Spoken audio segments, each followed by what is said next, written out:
Iya Pak, jadi Kali Cijambe ini sepanjang 32 km, dasarnya itu sekitar 7.500 hektar ya. Ada beberapa permasalahan. Pertama adalah masalah banjir, kemudian masalah lindi, kemudian masalah sampah dan mikroplastik. Nah, kita ngomong dulu masalah banjir. Masalah banjir sejak banjir besar tahun 2020, alhamdulillah 2020 kemudian 2021 alhamdulillah memang sudah ada penanganan ya dari Kabupaten Bekasi melalui Bank Anggaran Pemprov itu melakukan normalisasi di Kabupaten Bekasi, kemudian dilanjutkan sampai dengan CBL.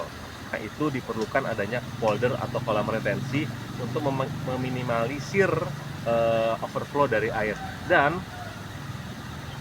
polder itu sebenarnya sudah dilakukan kajian oleh PUPR BBWS Ciliwung Cisadane. Jadi ini adalah kajian resmi yang dikeluarkan oleh pemerintah di tahun 2022 untuk mengurangi dampak banjir, dan memang masih ada PR di mana kajian tersebut mempersyaratkan ada beberapa lokasi yang perlu dijadikan sebagai kolam retensi, dan beberapa lokasi itu berada di posisi pemerintahan Kota Bekasi dan Kabupaten Bekasi, di mana Kota Bekasi dan Kabupaten Bekasi harus memastikan lahan itu tersedia available sehingga nanti pemerintah atau negara bisa menganggarkan untuk melakukan menjadikan polder. Sampai saat ini itu belum kejadian. Jadi itu harapan pertama yang kita harapkan kepada Gubernur Kang Deddy untuk bisa direalisasikan DED tersebut. Berbeda dengan Kali Bekasi, di sini sudah ada DED. Kali Bekasi kemarin banjir segala macam belum ada DED. Bukannya kami membandingkan Kali Bekasi sama Cijambe, tapi ini memang kenyataannya, kenyataan di Jabodetabek Pujur memang kita kenyataan seperti itu. Ruang terbuka hijaunya makin kecil, tapi kita perlu penanganan secara komprehensif, dan Cijambe sudah punya DED-nya. Nah, kemudian permasalahan kedua adalah masalah sampah. Masalah sampah itu seringkali menjadi momok di Cijambe. Sampah kita tahu di hulu itu ada Bantar Gebang atau Sumur Batu, kawasan tersebut ya. Kita tidak menyebut sampah itu datangnya dari TPA tersebut, tapi acap kali ketika hujan besar itu sampah menumpuk atau sampah itu datang banyak sekali. Sampai beberapa kali itu dilakukan perangkatan di crossing tol. Itu cukup banyak sekali sampah-sampah yang ada. Dengan keadaan berliku-liku itu sedimentasi semakin cepat.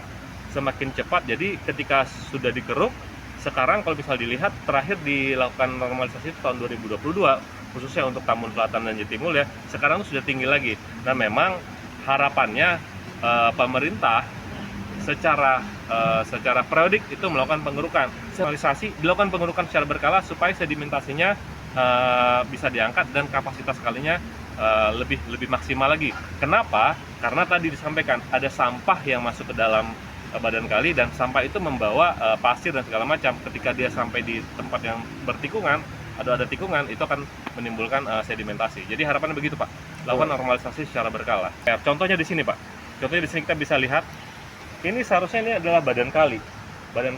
Ini seharusnya tidak ada bangunan. Ini adalah bangunan liar. Dan ini sesuai dengan aturan pemerintah, dimanapun itu di Indonesia, ini seharusnya bersih.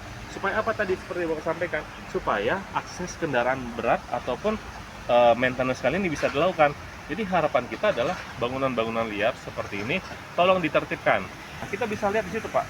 Kita bisa lihat di situ itu ada timbunan sampah, ada tiga kolong di situ di bawah Kalimalang. Sebelah kanan, tengah, dan kiri. Nah, kita lihat sekarang itu yang ngalir lancar itu hanya sebelah kanan, tengah, dan kiri itu terhalang oleh sampah. Apakah ini bisa dilihat secara kasat mata? Tidak bisa dilihat. Dan bagaimana cara penanganannya? Harus ada akses ke sini untuk bisa mengangkat sampah itu. Ini seperti ini Pak. Yang besar ya? Nah, seperti ini sama yang cacahan plastik Pak. Cuman kalau cacahan plastik ini nggak kelihatan karena di bawah. Iya, ini cacahan plastik. Aliran ini, kan? Jadi tadi cacahan plastik itu kalau yang sampai baki besar sana. saya rasa nggak ada Pak. Ini alirannya ke sini. Ini dari Bantar Gebang, ini Sumur Batu. Pak, kawan-kawan. Berawal dari sinilah kenapa air Kali Jambe berwarna hitam dan mengeluarkan bau ketika musim kemarau tiba. Ayo kita telusuri. Posisi sekarang ada di Kali Pondok Timur Indah. Terlihat kali di sini begitu bersih. Pertemuan Kali Pondok Timur Indah dengan Kali Mutiara Gading Timur, airnya sudah mulai keruh, kecoklatan yang sedikit menghitam. Ayo kita terusin terus ke Bumi Agara, air lindi yang mengeluarkan bau menyengat. Perjalanan diterus ke perumahan Geraha Harapan. Di Zamrud airnya berbusa dan hitam. Di BTR air kalinya lebih hitam lagi.